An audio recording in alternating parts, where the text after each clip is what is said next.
thank you for coming in tonight. This place is always very cozy and nice and cool. So it's a big pleasure, really, to be hosting Kenzie tonight. So let me just give a brief introduction into why we are here. And then I'll leave the stage for Kenzie and Leanne to come up, Professor Howell, to come up. So the English department has a chair, okay, called the Helen S. Lanier. Is that how to pronounce it? Yes. Chair of English. And I am privileged to have been chosen as the holder of that office. So one of the things I have to do, or that I told them that I was going to do, I promised, was hold events, you see. So now I have to do that. And who would have been the best person to bring? Did I think about that for more than 2 seconds? I don't believe I did. Of course, Kenzie Allen. So, well, what I have in my hands is her first poetry collection.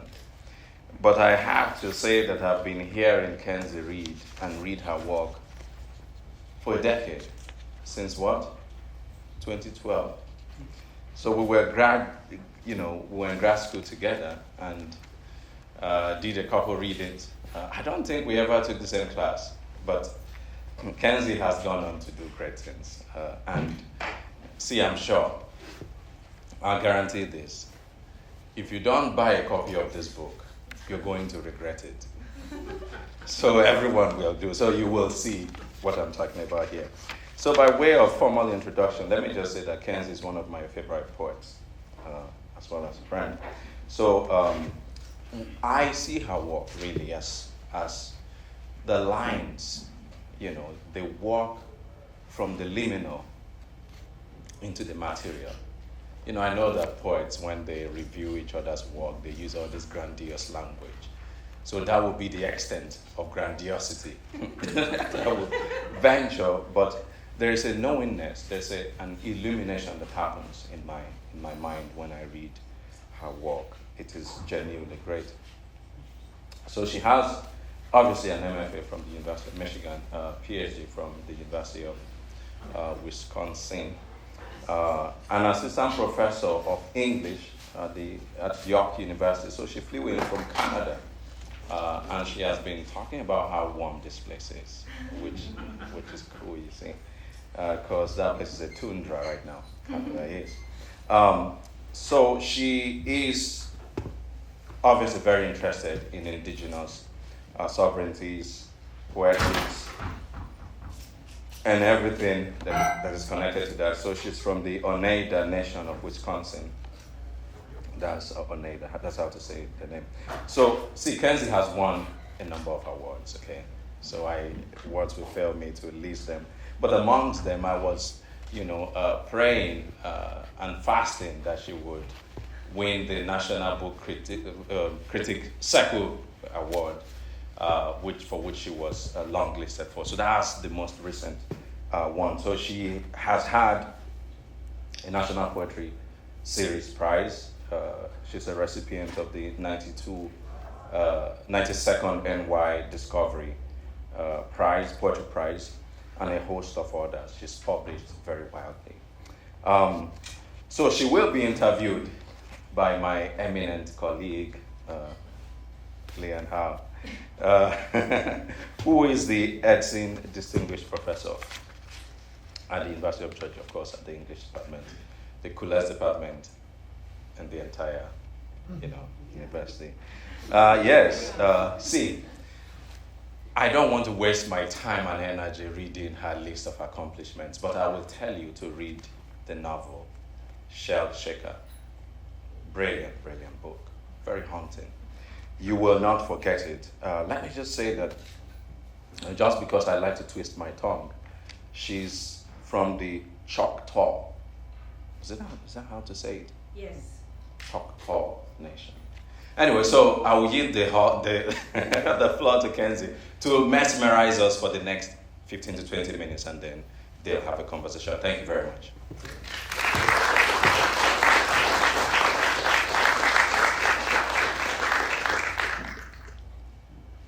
Thank you so much, Chigozie. What a thrill, and always what a thrill just to get to see you. And thank you all so much for coming here tonight, Yowanko. And I'll start by saying, Seguliswagwig, hello to all of you, my friends. Kenzie Miyukyats, Wakwewa Mi, Waknyota Niwagigaloda, Skanagoka, Otnio Dihadi. So hello, my name is Kenzie. I am Oneida. I'm Haudenosaunee, the people of the Longhouse, and Oniodaga, the people of the Standing Stone. I am Turtle Clan. So there's 3 clans. There's the Wolf Clan, the Bear Clan, and the Turtle Clan. Wolf Clan are the Pathfinders, the Bear Clan are the Medicine Keepers, and the Turtle Clan are the Earth Keepers and the Storytellers. So I felt like I was very fortunate to be born into the Turtle Clan. I asked, are you with peace? Which refers to the great law of peace. And we ask this with the Haudenosaunee Confederacy, also known as the Iroquois Confederacy, to kind of get right with each other before we get started on anything. But it can be a bit of an intimidating question. Are you with peace? Do you carry peace in your heart? It can be hard these days to answer that question. So I also ask, Otnio Duhadi, how's it going along? And you have 3 options for this. You have it's going along good, it's going along not so good, and it's going along as good as possible. So, Otnio Duhadi. Every answer is okay. So, I'll start by reading some poems from CLOUD Missives, and then I'll end with a call and response poem, because I think it looks like we have a really wonderful audience here tonight. So a little bit about the book. It occurs in 4 sections. The first section is about the body, and it's inspired by forensic anthropology and talks about what the body remembers and what the body can't tell us. The second section is called Manifest, a bit of a play on manifest destiny, and also manifesting the truer self in light of pop culture stereotypes and cultural mythologies. The third section, Letters I Don't Send, asks, what would happen if you took on every mean name you were ever called? What would happen if you became the evil queen? What power would you find in that? And the fourth section is love songs, and they're love songs to the world around us. So I'll read some from almost each section, and I'll start with the pathology section with the titular poem, Pathology. I used to have a depression on the ring finger of my right hand where I would crush a pencil against it while writing. You tell me the body makes room for our favorite ways. Bones thicken like pearls from the heft of a child. The teeth will alter their common alignment to pocket a pipe stem, to mention malnutrition. The twisted foot betrays a man bent in the mines. The chipped skull is a keyhole to let angels in. The cracked rib, healed over or partially knit, proclaims care or some survival. The pelvic girdle, a vessel, widens, billows at its sutures, whereas the male's remains heart-shaped and rigid. Were I left-handed, my right tibia would be lighter and more slender. Were I beaten enough, even this would be written in my bones.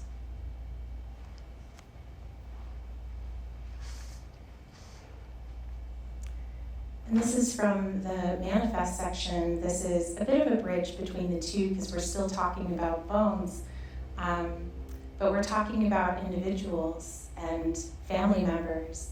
So this is repatriation. It refers to NAGPRA, the Native American Graves Protection and Repatriation Act, which was only passed in 1990. So this is, a lot of these laws protecting Native ways are very recent and are still being fought over. The Protection Act says that these family members should be returned to the nations that are their relatives. There's a long epigraph that's like a lot of legalese. Just imagine it. I don't really want to live in that world right now. I want to skip straight to indigenous cosmologies. But just remember that these are not just remains, these are family members. Sun-bleached bone and sticks wrapped with the skins in which we loved them, or nestled and charred by the broken hearth, clutching the wing of a swan to ward spirits, or wormwood, beechwood, cherry oak, pine, slatted and nailed neatly under 6 feet or in hard times, even stacked above one another so that the bodies collapse like floors of ruined buildings, sighing into the coffins below.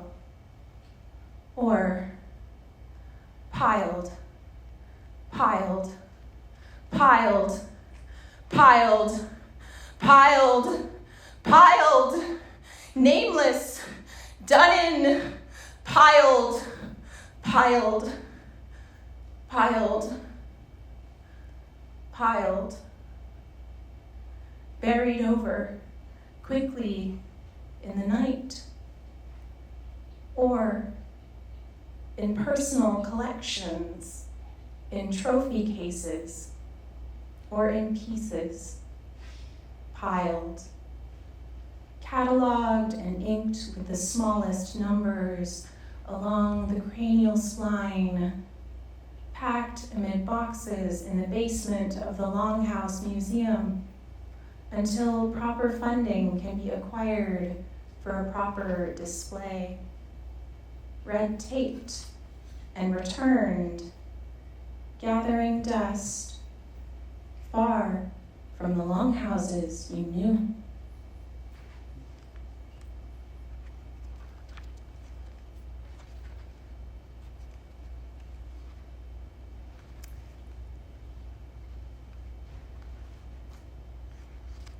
This is a bit of a departure. This is going in a completely different direction, so I'm sorry if there's a little bit of a sense of whiplash. So this is kind of a true story in that the title is a true story. This is coming from my background in archaeology, and this is sometimes when I'm sad, I think about Indiana Jones. Sometimes when I'm sad, I think about Indiana Jones doing actual archaeology, setting up a grid system, settling tiny spears into the red clay at every corner, strung white line dangling above invited earth. In this scene, he shakes hands with a cragged Cree whose face holds its own stratigraphy. What is found there will be, time immemorial, disregarded. A land bridge is far more appealing. And in this one, Indy has a soft mouth, easy with apologies, and the temple isn't always coming down around our ears. In this one, Professor Jones, dashing in glasses, teaches a whole entire class, and without even once mentioning the word discovery. The frontier, he reminds us, is someone else's backyard. He uses slides in which Native people, who else, at least are smiling. He uses the word dene, says seguli to a woman with long dark hair sitting in the chair's chair. He does all the work he's asked to do.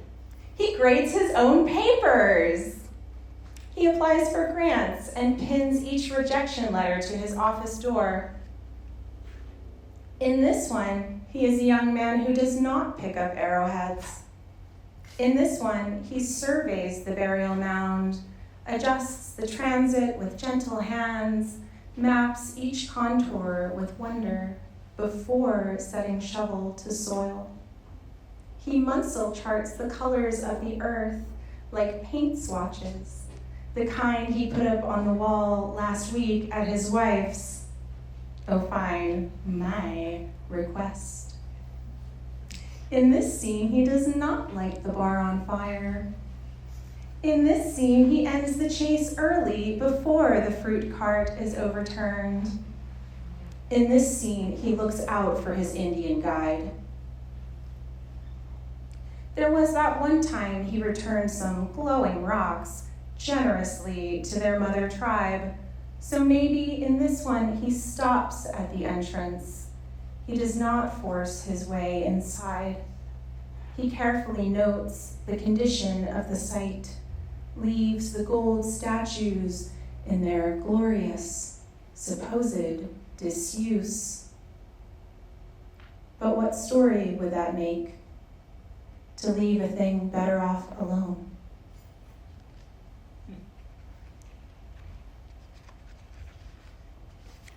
And I'll move to a couple of love songs.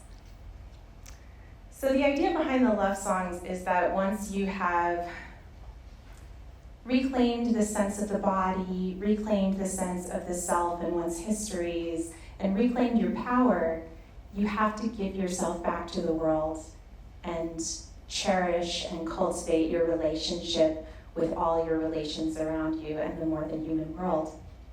So that's the idea behind the love songs. Also, it's just a really fun form to play with. What is a love song?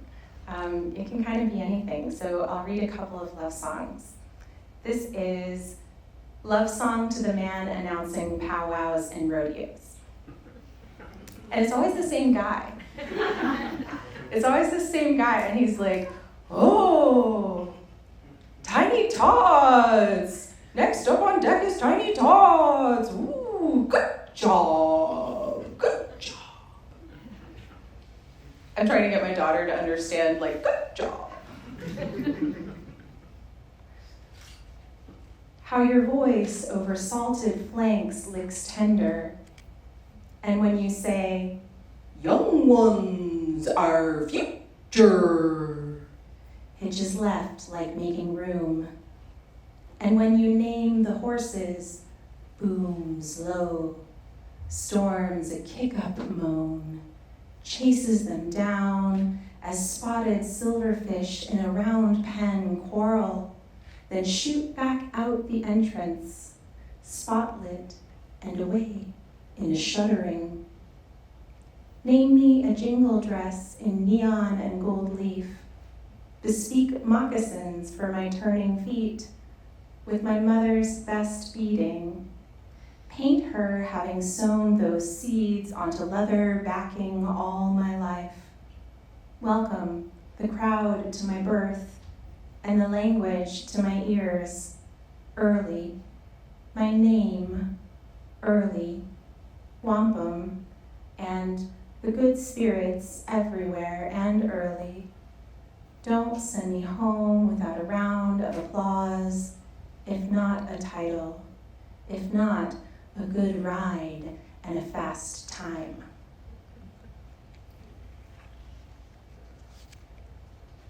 And this is Love Song to Banish Another Love Song. And the idea behind this is based on the saying, like Mexican saying, un clavo saca otro clavo. So the question that this answers is, how do you get over a bad relationship, or you get over just a relationship that's ended? And the answer is, you gotta bang out a nail with another nail.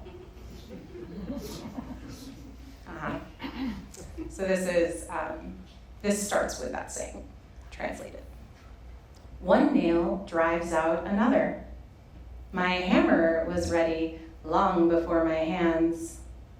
How a waning moon betides a crescent.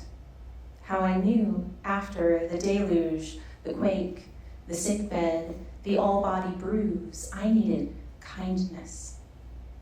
The edge of the lagoon forges the lagoon. The withered leaves beg water, but not a drowning, a bended sky, river weeds as only refuge, entombment in the silt. I awoke one morning with a need to awaken, as though I could smell flowers distant on the wind. The end of endless night. The fog no longer filling up the brick. Where was the mortar? I craved the open field, a fallow birth in which to birth myself. What I thought fit me only fit the outline of fear. If I was unlovable, I became unlovable. If unworthy, I became that too. But in a sunset, hours from my own, I gave myself back to the flock, dipped my tongue in a new mouth, ocean deep. Some days I say, you saved me, but it was my tread at the doorway and out into the road. Whose kindness did I need? A sandbar lines the cove. The beaten path defines the cultivated clover patch. Above me, a swallow kites its wings to the angle of the incoming gale.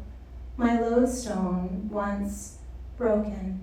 The ink of my map, a ruined blur, undone by the flood I'd thought to outrun, a rabbit with no thicket, only the concrete hollow of an open storm drain.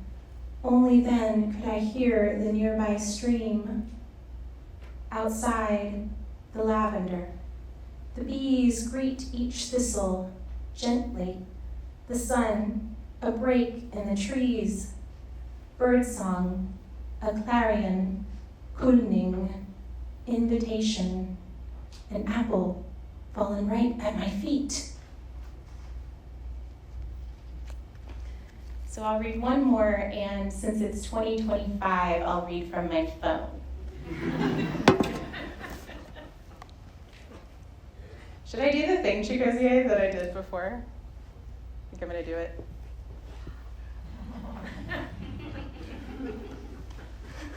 Okay, thanks for participating in that. Okay, so this is a call and response poem, so this depends on audience participation. With thanks to Craig Santos Perez. So, I know. So the explanation of this is that wampum belts are purple and white beaded belts, just like this one, made from sinew and carved quahog or clamshells. The beads are made in a labor-intensive process that renders them very valuable, very important. The beads are not, as has been wrongly assumed, currency. Rather, they are woven into the belts that encode names, stories, and treaty agreements. It's been said that purple beads stand for solemnity, even sorrow. The white beads stand for joy and celebration. And each symbol on the belt tells a different part of the story. For this call and response poem, I ask that when I say the word white, you say the word purple. I'll do this, I'll be like, yeah. And likewise, when I say purple, you say white. Oh, see, we're on top of it. Let's practice. Purple. White. Purple. White. White. Purple. Ah, good job. Good job. Okay, here we go. This poem is called Woven. Purple. White. Purple. White. Because celebration and solemnity are in balance. Purple. White. White. Purple. White. Purple. Because we are weaving our wampum belts. Purple. White. White. Purple. Side by side as we go down the river. Purple. White. Purple. White. Each in our own canoe. White. Purple. White. Purple. Because we are still here. White. Purple. Because they tried to kill us. Purple. White. Purple. White. Because they tried to erase us. Purple. White. Purple. White. Purple. White. Because they tried to silence us. Purple. White. Purple. White. Purple. White. Purple. White. Because they are still trying. White. Purple. white, purple, white, purple, white, purple, purple. white, Because we honor the shells, purple and white, in all their faces, white and purple, their phases like the moon, purple. white, How she pulls the tide, white. purple, How she cradles their bodies, purple. white, And our bodies, purple. white, Because we are weaving together, white. purple, Ourselves together, white. purple, Together, ourselves, purple. white, White, purple, purple, white, white. purple, For solemnity and joy, purple and white, for solemnity and joy, purple and white, for sorrow, purple and white, for celebration, white and purple, for all of us, purple and white, white and purple, purple and white, white purple. and we are telling the story. Thank you, you're welcome.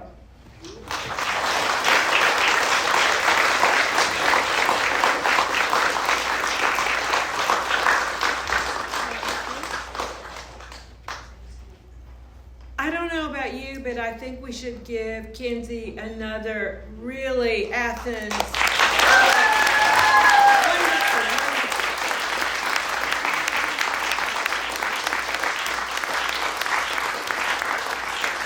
Beautiful. So we are so lucky to have her here this evening. And I just have a couple of questions and then we'll open it up to the audience to talk about your work and ask you questions about your craft and coming to poetry this way in song.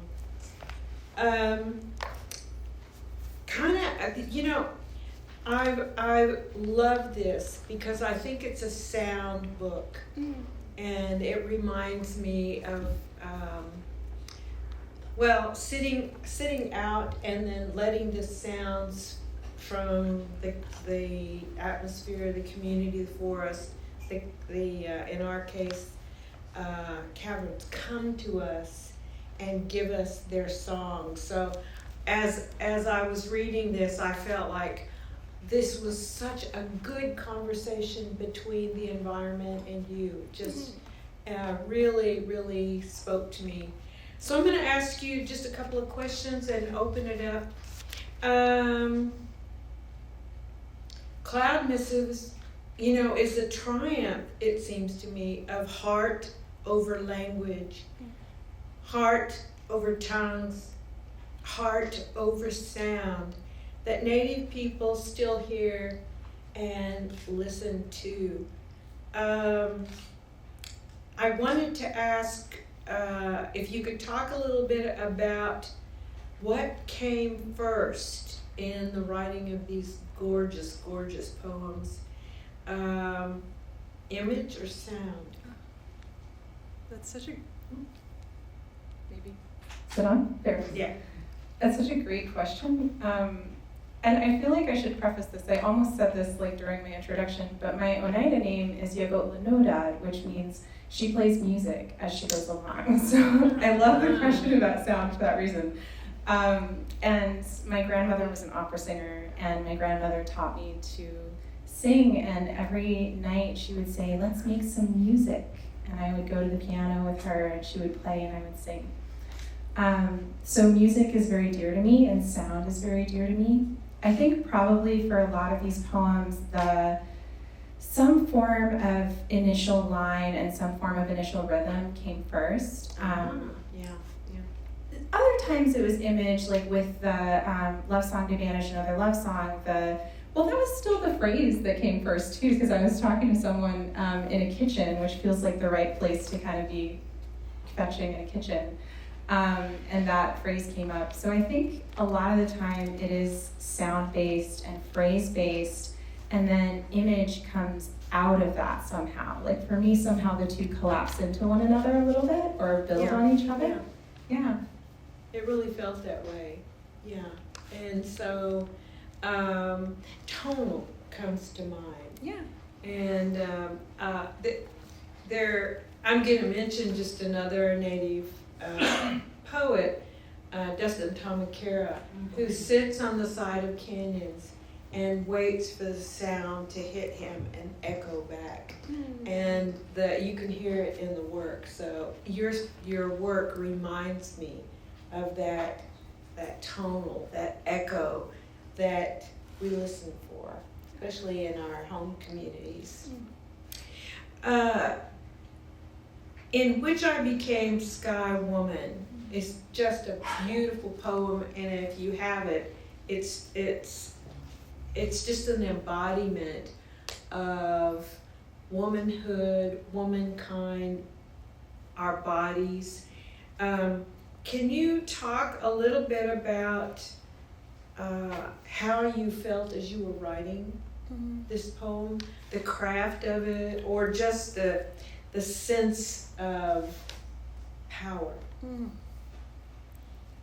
Thank you for picking out one of my favorite poems in the book, and it might be one of the more. It also might be one of the more ornery poems in the book a little bit, because my the person who did the layout for the book is a really fabulous artist, but like really I gave quite a run for her money on that poem, because it's a contrapuntal, but it's a contrapuntal with like 15 little mini poems in it, like all of the different, it's laid out with a lot of space in it, but it's actually, the verticals line up to these little mini poems.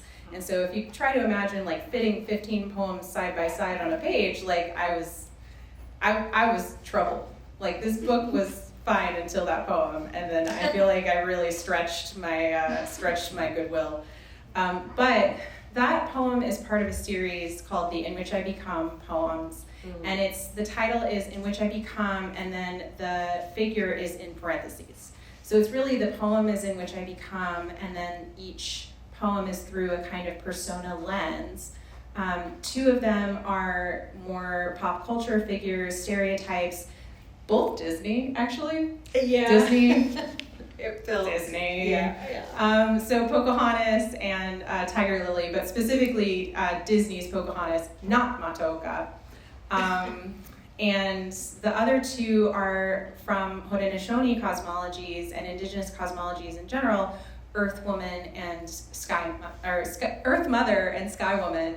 And Sky Woman comes from the Haudenosaunee tradition, a couple of different traditions actually, but our story has Sky Woman falling from the sky world and the animals creating the land for her to fall on. And so that's part of where that poem comes from.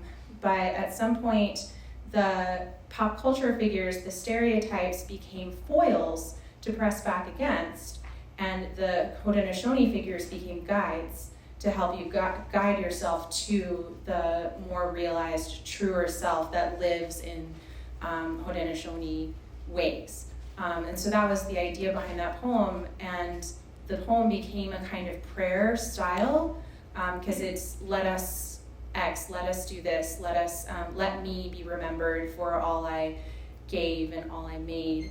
And so that kind of repeated anaphora of let me, let us, was that prayer moment of it.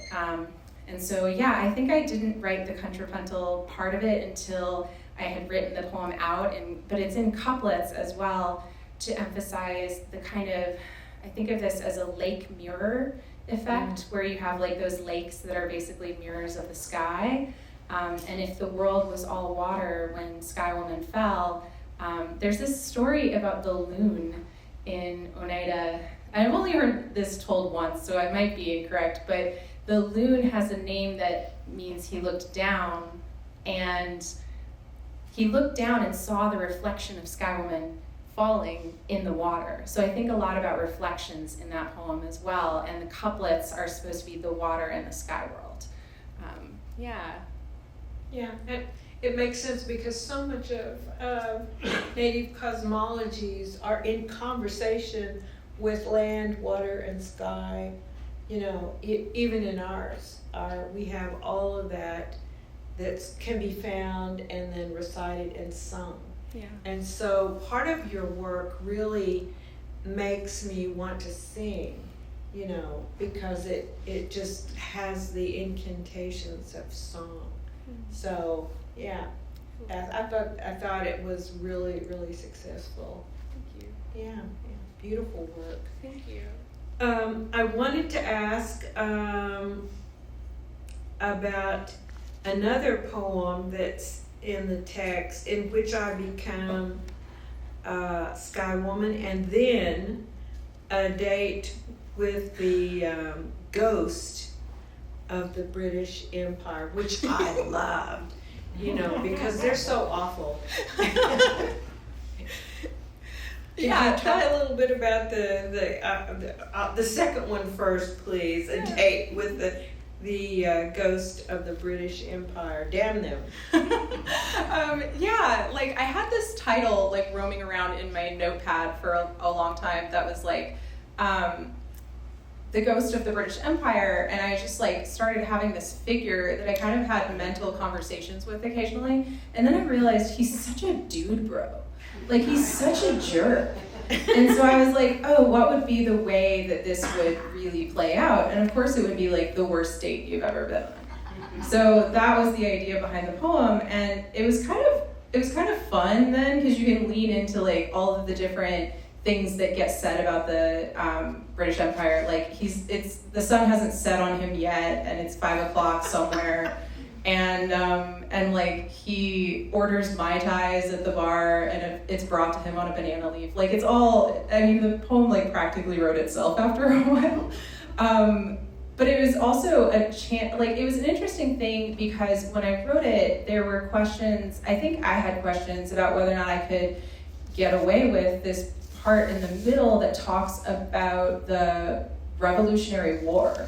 And it talks about, and it made sense to me with the subject of the British Empire, but I wasn't sure that people would know that history, and that's like a kind of tension point for me in writing a lot of these poems in that section of the book, was that it's almost like you have to do like a history lesson before you can get to just writing the poems. But at that point, I finally realized like I can just write the poems, and people can get what they need to get out of it. So there was a while in which I felt like I had to write to these cultural stereotypes and these cultural mythologies in order to write about Haudenosaunee cosmologies. And then after a while, this book took like over 10 years. After a while, I realized, no, that conversation had shifted too. Like 10 years ago, the conversation was completely different. So I feel like I could then write directly to Haudenosaunee ways, and we could have that conversation. So poems like Elegy Against Elegy in which I become Sky Woman came later in that writing process. And Ghost of the British Empire was about in the middle, because even though I had moved a little bit on from Pocahontas and Tiger Lily, I could not give up on my dude bro Ghost of the British Empire. Like I just had so much fun writing that poem, and I had so much fun writing the Indiana Jones poem as well. So I don't do a lot of funny in the book, I feel like, but those are my funny poems. Yeah. You need some. I mean, like Native humor is like a survival mechanism a lot of the time.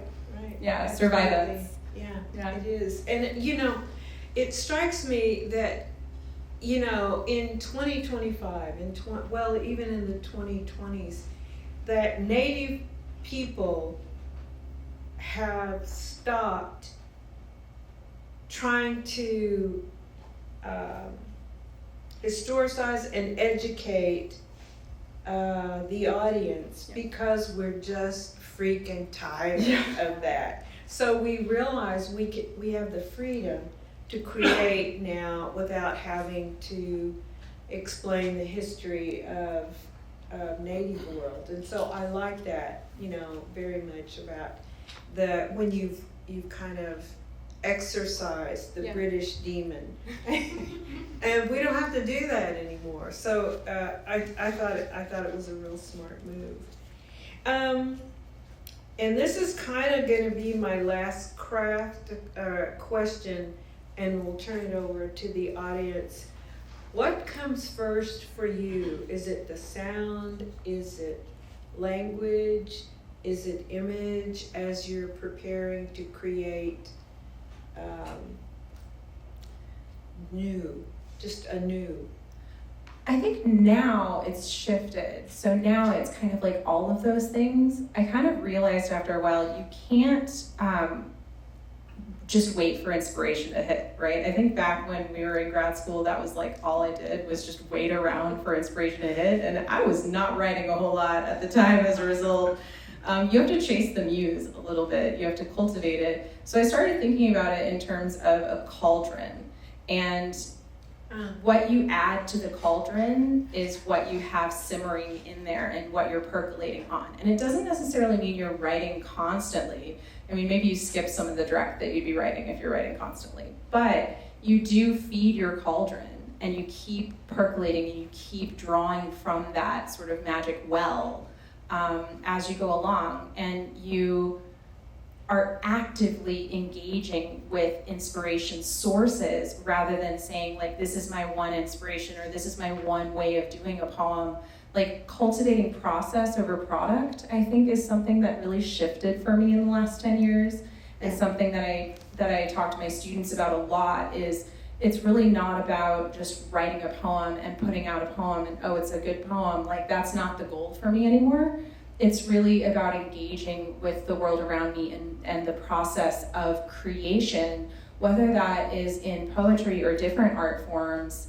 And also writing in, like, here's my trick, writing in series is the way to generate a lot of work really quickly. And so I found myself writing a lot of different series toward the end of this book. I wrote different love songs and odes. I wrote the In Which I Become poems. I sort of like feel like I started a series with my Indiana Jones and British Empire guy that maybe I'll return to. I don't know, those are just fun.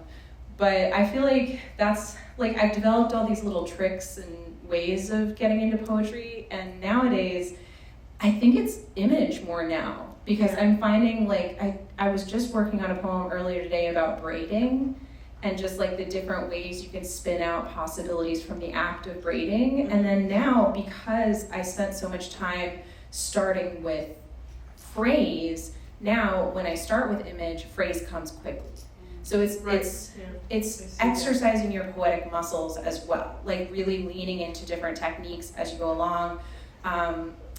So cultivating your cauldron of materials and also cultivating your ability to work with that cauldron through different techniques. So I force myself to do all kinds of things lately. I have my students writing sestinas right now, and I need to write a sestina. Like I have started writing in meter now, which is super weird. I don't love that for me, but because then when you start writing in meter, you like have to fix it. You have to like make it good, and I don't. That's too much. That's too intimidating for me. But once you've cultivated those skills at one point in your journey, you will be able to return to them anytime. So it's really like whatever the poem wants to do, but I'm not waiting around for the poem to strike me like lightning. I'm venturing out into the wilderness carrying a lightning rod. Awesome. You know, have you thought about putting your images, setting those in film? I really want to start trying that. I sense that. I've been working on some virtual reality poems that are kind of like using photography, like still photos, and it's like Google Street View. So you have like, you move through panoramic, you can take panoramic photos on your phone. Yeah. You used to be able to put that in Google and make your own Street View tour, and then right as I started getting really into that work, Google shut down the service. So. But I've been really interested in that. I've been really interested in video, and I do have a project that call and response poem comes from that's very heavily multimodal. So it does a lot with photography, it does a lot with documentary poetics and archival materials. It has custom fonts created from the handwriting of my ancestors. And there are ethical considerations with that kind of thing. I don't use them for anything but titles and epigraphs in their own words, because I don't want to put something into their words unnecessarily. But yeah, I've been thinking about the multimodal elements. The trouble with that is it's very hard to get that stuff published because there's a cost issue in it. So maybe video is actually the secret. Yeah. Yeah. I think, yeah, because it's not beyond what we can afford. Yeah. Yeah, as as poets and writers. So I want to open up the conversation to the audience to ask a couple of questions. So here's a question right here. Hi, my name is Ty. Thank you so much for reading for us today. So your poetry, this is the first time I'm hearing it, and it's very powerful and emotionally evocative. Especially that last one, I was very moved by the call and response. And I love the asymmetry of the call and response as well. And with a poem like that, how much of the writing process was intuition versus process, craft? Could everybody hear her? I'll repeat the question. Oh, okay. That'll help, I That'll think, because help. I want people to be able to hear all the way in the back. So the call and response poem involving a lot of asymmetry to it, and how much of that was intuition when I was writing it, and how much was kind of more deliberate craft and things like that. It's a really great question. That poem was one where I think I fed the cauldron enough that it just like spun out one day. I just sat down and then I wrote to my friend and I was like, I think I wrote a winner. Like, I think this was a really good one. And he was like, I don't know, slow your roll. Like, God, you're exhausted. And I was like, yeah, I am. Thanks for being my friend. And that one, I understood the structure of it very quickly, and then I just had to work out where the balances were. And so reading aloud while I was writing was really important to that poem, and it's really important to anything that I work on. You talked about sound a lot, like reading aloud while you're writing and reading things back to yourself. Also having someone else read it to you is really helpful. And kind of, you learn a lot from a poem when someone else reads your poem. But for that one, I did plan, like, for the purple and white, for that balance between solemnity and sorrow and celebration and joy. There were reasons why they were any particular color at a particular time. There were times when, not to explain the poem to you, but like there were times when I wanted to say the word white over and over again to kind of get at a different kind of point, and to have purple said over and over again to get at a different kind of point, and to weave between the two was really important at other times, to build up the breathlessness in the voice and the kind of knowing where the crescendos were. I do think about this a lot in terms of music. Knowing where the crescendos were, knowing where the sforzandos were, that kind of thing. So it was both intuitive and from a long practice of craft that allows you to just pull that in even while you're drafting. The more you practice your craft, the more, even while you're drafting, you can start incorporating those things. But I don't think you should edit while you're drafting. I think get it down on the page and then you can manipulate it afterwards. So there's a significant amount of that as well. Yeah, absolutely. Thank Thank you. Other questions? Stand up and talk loud so we can hear you. Over here? Oh, Abhijit. Yeah. So I love you both. Okay. So and I love your reading. So in your poem "Breaking Ground," the speaker says, "I have brought my art to witness." And I have a question for you. This line kind of stuck with me. I would just read it from a phone, 2025. So yeah. So the question is, like, in a time when witnessing is both a moral act and a political challenge, how do you see your art functioning? And I mean, not just as testimony, but as a force that shapes or even intervenes in the realities it seeks to document. Oh my gosh, I want you to come up here and read that question. So the act of witnessing and it operating on multiple levels. And can you repeat the end of the question? For sure. Like not just as a testimony, but as a force that shapes or even intervenes in the realities it seeks to document. This is a great question. So how is it both an act of witness and also a force itself? Just a fun story about that poem is it's one of the last ones that was written for the book, and it's because I wanted to start with this pathology section, and it was pretty intense, and we all were looking at it like, I don't know if we could just jump right into this. So we needed a bit of a bridge poem, and I realized at one point I had done all of the work of having the speaker go through these different journeys, but I had never turned the camera lens back around on the act of witnessing itself. And so that was why that poem was written. You're making me think of something that Dorian Lux said at one point in a workshop. Ironically, I think this was at Tin House, like the workshop, when I was there in 2011, and then come back around and part of the Tin House family now, so it was an interesting sort of convergence there. But she said, everyone thinks of writers as being unflinching, like you're unflinching in the face of the world. The job of poets is to flinch. It's to allow the world to affect you and to take that in and to have an emotional reaction to it, and then to share that with other people, and hopefully not to narrate your emotional reaction to them, but to actually evoke an emotional reaction in the people around you as well. So the poet is asked to feel very deeply and to be affected by the world, and the poet asks people to feel very deeply and to be affected by the world. What we give attention to as poets is the thing that we say, this matters, and not just this matters, this exists in the world. I think it was like Auden maybe, who said, I always cite this, but I don't even know if it's right.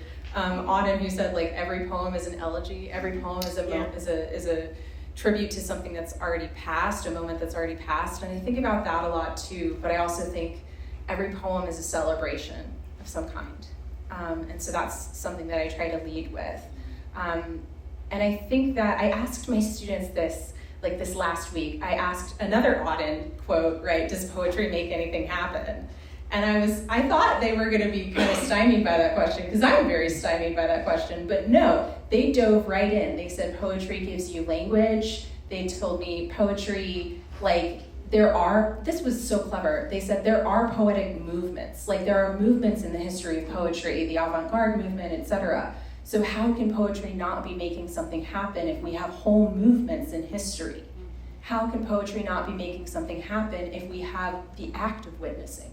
So to me, that's what's happening with poetry in general. And then for my work, I'm trying to rise to meet that call, but I don't know if I'm always successful. So I had to at least turn the lens back on the act of witnessing and on the act of excavation. Thank you so much. What's the process of organizing the poems like, so that you can say what you want to say the way you want to say it? Do you mean individual poems or the whole book? Like organizing it in the book, like a track list on an album? Mm-hmm. I think of it that way. I call it the mixtape method. So I think about sound again for this. Like in a symphony, if you had the same movement and the same rhythms and the same tones over and over again, the audience would fall asleep. Like there's a reason why each movement in a symphony has something a little bit different happening for it. And you have a bit of a rise and fall within that particular movement. You have different tempo changes and key changes. So I think about that when I'm ordering the poems. For this one, I did think about a little bit of a narrative arc, but I didn't quite realize what that narrative arc really was between the sections. I just had it felt like it needed to be that way. And then after I started having to do the work of promoting the book, I had to write the copy on the back of the book. Like not all of it, but I had to do a draft of some of that language. And I had to actually explain what the book was. And I was like, oh, I should probably figure that out. And so I realized there is what is the arc over the sections. I really like a book that does that, and you don't have to though. You can have it organized a completely different way. But I tend to think of storytelling, and I tend to think of some sort of arc that you can get out of it. And then I think about having some shifts happening from one poem to the next, and kind of what it would be like if you had a symphony. What's your overture? What's your repeated motif? How do the poems speak to each other? Now here's a practical tip. I do what I call a poetry murder board. And that's where I print out all the poems and I put them on the wall. It's actually called a murder board in movies when you have all the pictures on the wall and the colored string and the person's obsessive. I don't have the colored string yet. I'm working on that part. I haven't figured out how to make that work for the process. But having the poems live next to each other, these poems for this book lived on my wall for a year. And having the poems next to each other, being able to move them around, being able to see and physically interact with how they echo each other, recurring images, things like that, mapping the book was really helpful to me. And so I recommend, if you can like scam someone into printing your poems for you, like if you can manage to get like, I don't know, maybe the department will let you print out poems. If you can get them the funding to print out the poems, put them on the wall. I recommend blue painter's tape. Yeah, Poetry Murder Board, try it. Back here. Last question. Last question. Make it good. Okay, I can try. Thank you, Kenzie, for that beautiful reading. So this is a possibly impossible question, and please pass if it's not answerable. I'm from Los Angeles and happened to grow up on the street where one of the writers of Disney's Pocahontas was living, and he is a close personal friend of ours. I love this man. He's one of the funniest people you'll ever meet, but what is it that he has done in writing this movie? I would never presume to tell him, I think, what he has done, but from your perspective, and I wouldn't ask you to speak for whole groups of people, but if it's something you're writing about, what does that movie represent for you, good, bad, or indifferent? This is a really interesting question, and it's something that's come up before, and I really appreciate the question, so thank you. It's a question about what's my relationship, I think, with the movie Pocahontas, with the 1994, I think it is, 1996, 1994. And the interesting thing about that movie is there were Native actors who were part of that movie, and like Russell Means was in that movie. He was terrible. He was Chief Powhatan. When I was growing up, I grew up away from my reservation. And in my house, we knew that we were Oneida. My grandmother had pictures all over the walls of Haudenosaunee chiefs and beautiful images that, combined with her teachings, immersed me in Oneida culture. When I would leave my house, there were no such images. And all of the images that I saw were these stereotypes and sort of outsider expectations. But Pocahontas was the first time that I really got to talk about my culture with my friends in this way where they thought she was beautiful. And I thought she was beautiful at the time because that's all that I had. I mean, when people would come to my house, they would understand a little bit better, but outside my house, those were the conversations. That was the shared cultural reference point, if you will. And so I have a strange relationship with it. I actually, I don't know if I want to admit this, I had a t-shirt that was signed by the animators, and I wore that thing to shreds. I learned every song. I could sing those songs. I'm really good at singing those songs, which is making me really sad because I feel like I'm not supposed to sing them anymore. But they're kind of cool songs. So I feel like there's a kind of tension in that relationship, but I didn't fully understand the impacts of that movie until much later. So Stephanie Freiberg did a study on Native American mascots, and some of the different images that she used were images that even Native folks were saying, oh, I don't have like a totally negative association with this image. But Pocahontas was one of those images. Chief Wahoo was one of those images. The Fighting Sioux mascot was one of those images. So a lot of different kind of like mascot and mascot-like characters were these images, and showed these images to children, school children, and non-Native school children and Native school children. And the Native children were affected by these images, even the ones where there was possibly a not totally negative association. They were affected very negatively by them.